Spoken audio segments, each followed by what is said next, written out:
Hi everyone. గణపతయ్య దర్శనం అయిపోయింది. ఇక లోపల అమ్మవారు పోచమ్మ తల్లి దగ్గరికి వెళ్తున్నాను. సో బోనాల పండగ కదా, ఫుల్ రష్గా ఉందని చెప్పి మార్నింగ్ అంతగా షూట్ చేయలేదు. ఈవినింగ్ అయితే ఇలా కాస్త తక్కువగానే ఉంది. సో ఈవినింగ్ అమ్మవారిని కూడా మేము చక్కగా షూట్ చేసుకున్నాము. ఆమె దర్శనంతో పాటు మీ అందరికి కూడా దర్శన భాగ్యం కల్పించాము. సో ఈసారి చుట్టాలకైతే చాలా డల్గానే ఉన్నది. కాకపోతే ఇక్కడ చాలా బాగా జరుగుతుంది. ఇది నైట్ టైము అమ్మవారికి తొట్టెలు తీసుకొస్తారు, చాలా పెద్దగా ఉంటుంది. పోతురాజులు 4-5 వేషధారణలో వచ్చి చాలా అంగరంగ వైభవంగా ఆ గుడి దగ్గరికి అయితే తీసుకొస్తారు. అయితే ప్రతిసారి పోతురాజులను చూడడమే కానీ దగ్గరికి వెళ్ళిందే లేదు. ఈసారి అయితే మా బావగారు కూతురు అడిగిందని చెప్పి నేను దగ్గరికి వెళ్ళి వాళ్ళని ఒక ఫోటో తీయమని అడిగితే చక్కగా తీశారు.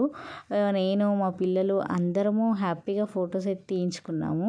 ఇక్కడ ఇది చూసినప్పుడు చాలా హ్యాపీగా అనిపించింది. మళ్ళీ ఫైనలీ ఒకసారి గుడిలోకి వెళ్ళి మళ్ళీ దర్శనం చేసుకున్నాము. ఇలా చేసుకున్నప్పుడు అంటే ఇంకా ఫైనలీ గుడికి అయితే తొట్టెలు వచ్చేసింది. Thank you.